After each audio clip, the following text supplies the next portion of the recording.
ఇంకొకటి మీరు ప్రభుత్వం పని కూడా అన్నారు. ఎందుకు చెప్తున్నానంటే ఇందాక ఒక బిజినెస్ గురించి కూడా మనం మాట్లాడుకున్నాం గురువుగారు.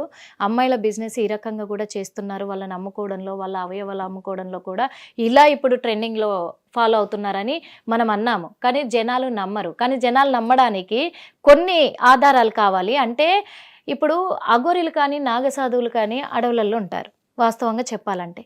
కానీ ఈ అఘోరి అలియాస్ శ్రీనివాస్ తను అన్ని ఇళ్లలోకి వెళ్ళిపోతున్నారు. ప్రతి ఇంట్లో కూడా 1 వీక్ 10 డేస్ ఇలా స్పెండ్ చేస్తూ ఉన్నాడు.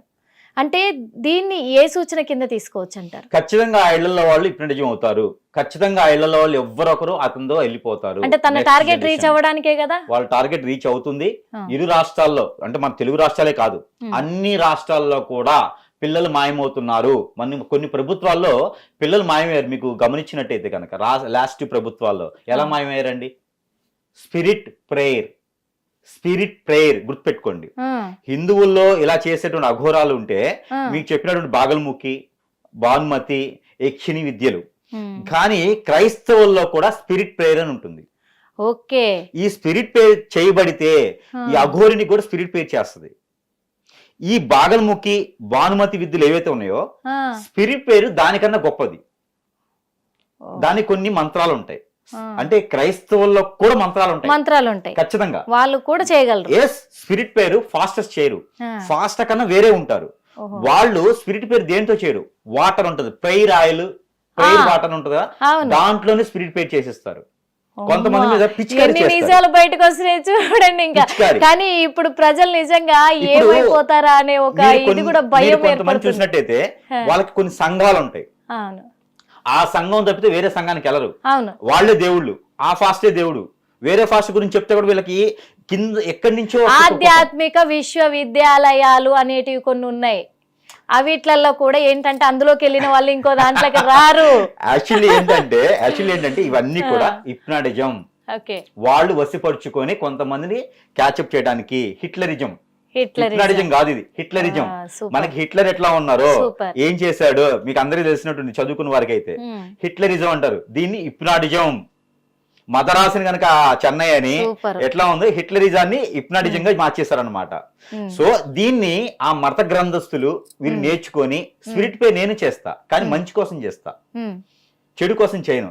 కానీ ఒకటి గుర్తుపెట్టుకోండి, అఘోరిని చేసేటువంటిది కానీ లేదా ఇంకోటి పేరు పెట్టి చేసేటువంటిది కానీ చేతపడి హిప్నాటిజం, బ్లాక్ మ్యాజిక్, మందు పెట్టడం ఇలాంటివన్నీ తీయొచ్చు. కానీ స్పిరిట్ పేరులోకి వెళ్ళిన మాత్రం తీయడం చాలా కష్టం. గుర్తుపెట్టుకోండి, ప్రాణం పోయినా అది పోదు, ఆత్మగా తిరుగుతుంటది. వాటిని పిచాచులు, దెయ్యాలు, భూతాలు ఇలాంటివి ఉంటాయి అనమాట.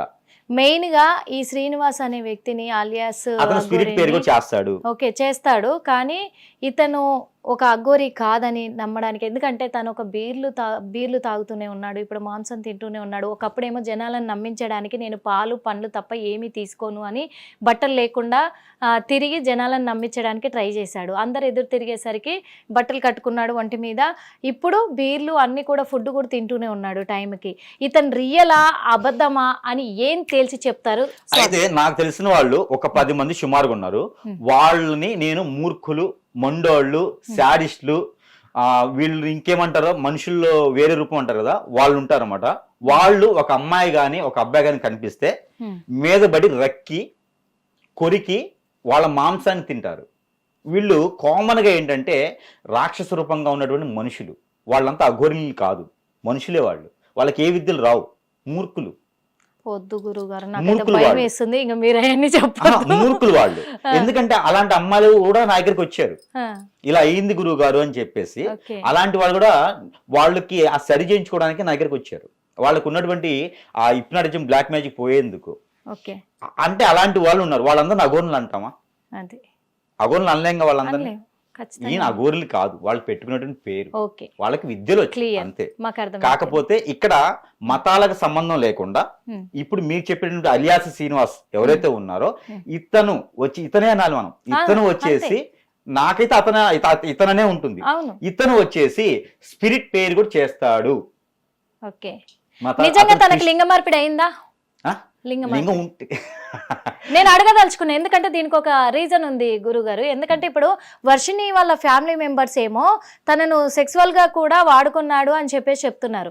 ఇటు అఘోరినేమో లైవ్ లో ఛానల్స్ ద్వారా ఏమంటుంది, నాకు లింగమే లేనప్పుడు నేను ఎలా చేయగలను అని చెప్పేసి అంటుంది. అది ఆ చేయలేదు. అమ్మాయిని అడిగితే ఏమంటుందంటే, నిన్ను వాడుకున్నాడు కదా అని అడిగితే వాడుకున్నాడు అనుకోండి.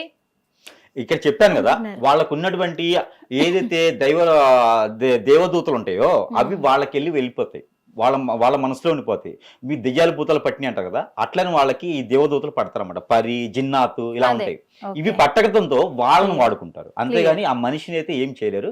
కానికన్నా దాని గొప్పగా ఉంటది, హార్మోన్స్ పనిచేయవు. అదే క్లియర్ అర్థమైపోయింది. కాకపోతే ఒకటి ఫైనల్ గా నేను అన్నట్టుగా, ఇప్పుడు ఈ అఘోన్ లాగా లేకపోతే ఎవరిలాగానో ఈ వర్షిన్ లాగా ఇబ్బంది పడ్డ వాళ్ళు ఎవరైనా ఉంటే ఖచ్చితంగా దగ్గరలో ఉన్నటువంటి గురువు దగ్గరికి వెళ్ళి వారు మంచి చేస్తారు, డబ్బు గుంజే వాళ్ళు కాదు. అవకాశంగా తీసుకొని వాడుకున్న వాళ్ళు కూడా చాలా మంది ఉన్నారు, కార్పొరేట్ హాస్పిటల్ లాగా. అలా కాకుండా బాగా చేస్తాము అనుకున్నటువంటి గురువులు ఎవరైనా కనిపిస్తే ఖచ్చితంగా వారి దగ్గరికి వెళ్ళేసి దానికి సంబంధించిన రెమెడీస్ ఖచ్చితంగా ఉన్నాయి.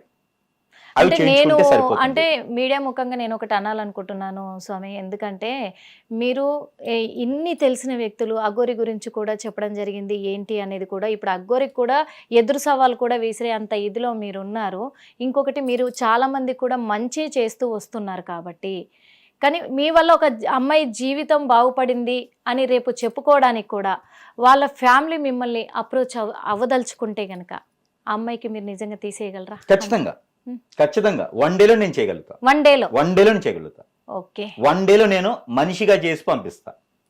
థ్యాంక్ యూ సో మచ్ గురుగారు, థ్యాంక్ యూ సో మచ్. చూశారు కదా, ఎందుకంటే ఇప్పుడు అమ్మాయిలను అమ్ముకునే ఆ పరిస్థితులు, వాళ్ళ అవయవాలు అమ్ముకుని వాళ్ళ హార్మోన్స్ అమ్ముకునేటివి ఒకప్పుడు ఒక క్రైమ్గా జరిగేటివి, అవన్నీ కూడా పట్టుబడుతున్నాయి అని చెప్పేసి ఇలా ఒక ముసుగులో, దొంగ ముసుగులో వచ్చి కూడా ఇలాంటి వ్యాపారాలు నడిపించే అవకాశం ఉంది. కాబట్టి మనకు 90% అఘోరి ఆలియాస్ శ్రీనివాస్ విషయంలో కూడా క్లారిటీ వస్తుంది. అమ్మాయిలను హిప్నటిజం చేసి కూడా వాళ్ళని లాక్కొని, వాళ్ళ శక్తులను లాక్కొని కూడా వాళ్ళని అమ్మేసే ప్రయత్నం కూడా జరగబోతుంది. ఇక్కడ క్లియర్గా మనకు అర్థమవుతుంది. అంటే ఒక శ్రీనివాసే కాదు, ఇలాంటి వాళ్ళు చాలా మంది ఉన్నారు అని చెప్పేసి కూడా క్లారిటీగా అర్థమవుతుంది. కాబట్టి కుటుంబ సభ్యులు చాలా జాగ్రత్త పడాలి.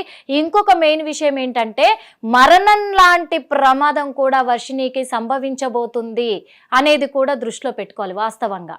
ఎందుకంటే తను ఏదైనా చెప్పకూడదు చెప్తే తనంతలా తనే సూసైడ్ చేసుకునేలాగా కూడా వీళ్ళు మంత్రాలను చెయ్యొచ్చు అనేది ఒకటి మనకు క్లియర్గా అర్థమవుతుంది. కాబట్టి చెప్పలేము, తను అలా కూడా తనని ప్రిపేర్ చేసి పెట్టాడో ఏమో తెలియదు, కానీ అందుకు తనను మరణం కూడా వెంటాడుతుంది అనే సూచించుకొని అతి త్వరగా వాళ్ళ కుటుంబ సభ్యులు ఇలాంటి గురువుగారుల దగ్గరికి వచ్చైనా వర్షిణిని కాపాడుకునే ప్రయత్నం చేయాలి. అందులో ఒకటి ప్రతి తల్లిదండ్రులకి ఒకటే సూచన ఇవ్వదలుచుకున్నాను. ఎప్పుడైతే స్టార్టింగ్లోనే మీ పిల్లలలో కొంచెం తేడా వస్తుందో, మీరు వాళ్ళకు మంచి చెప్పి మీరు పక్కన కూర్చోబెట్టుకొని బుజ్జగిస్తే ఎవరు వినరండి ఇలా జరిగిన వాళ్ళు. ఎందుకంటే వాళ్ళ మీద మంత్రప్రయోగం జరిగితే ఏవి వాళ్ళకు వినిపించవు. కాబట్టి వెంటనే దగ్గరలో ఉన్న గురువుగారుల దగ్గరికి వెళ్ళి మెయిన్గా ఏం జరిగిందో, తన మీద ఏం ప్రయోగించారు అనేది తెలుసుకోవడానికి ప్రయత్నించి దాన్ని ఏమంటారు ఆదిలోనే తుంచేస్తేనే వాళ్ళ భవిష్యత్తులు బాగుంటాయని చెప్పేసి కూడా మా హిట్ టీవీ ద్వారా కోరుకుంటున్నాను. ప్రతి ఒక్కరు కూడా అప్రమత్తంగా ఉండాలి.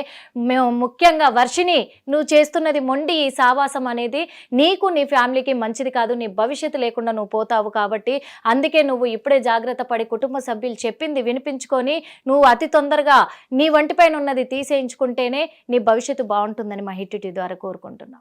మరో ఇంటర్వ్యూలో మళ్ళీ కలుద్దాం.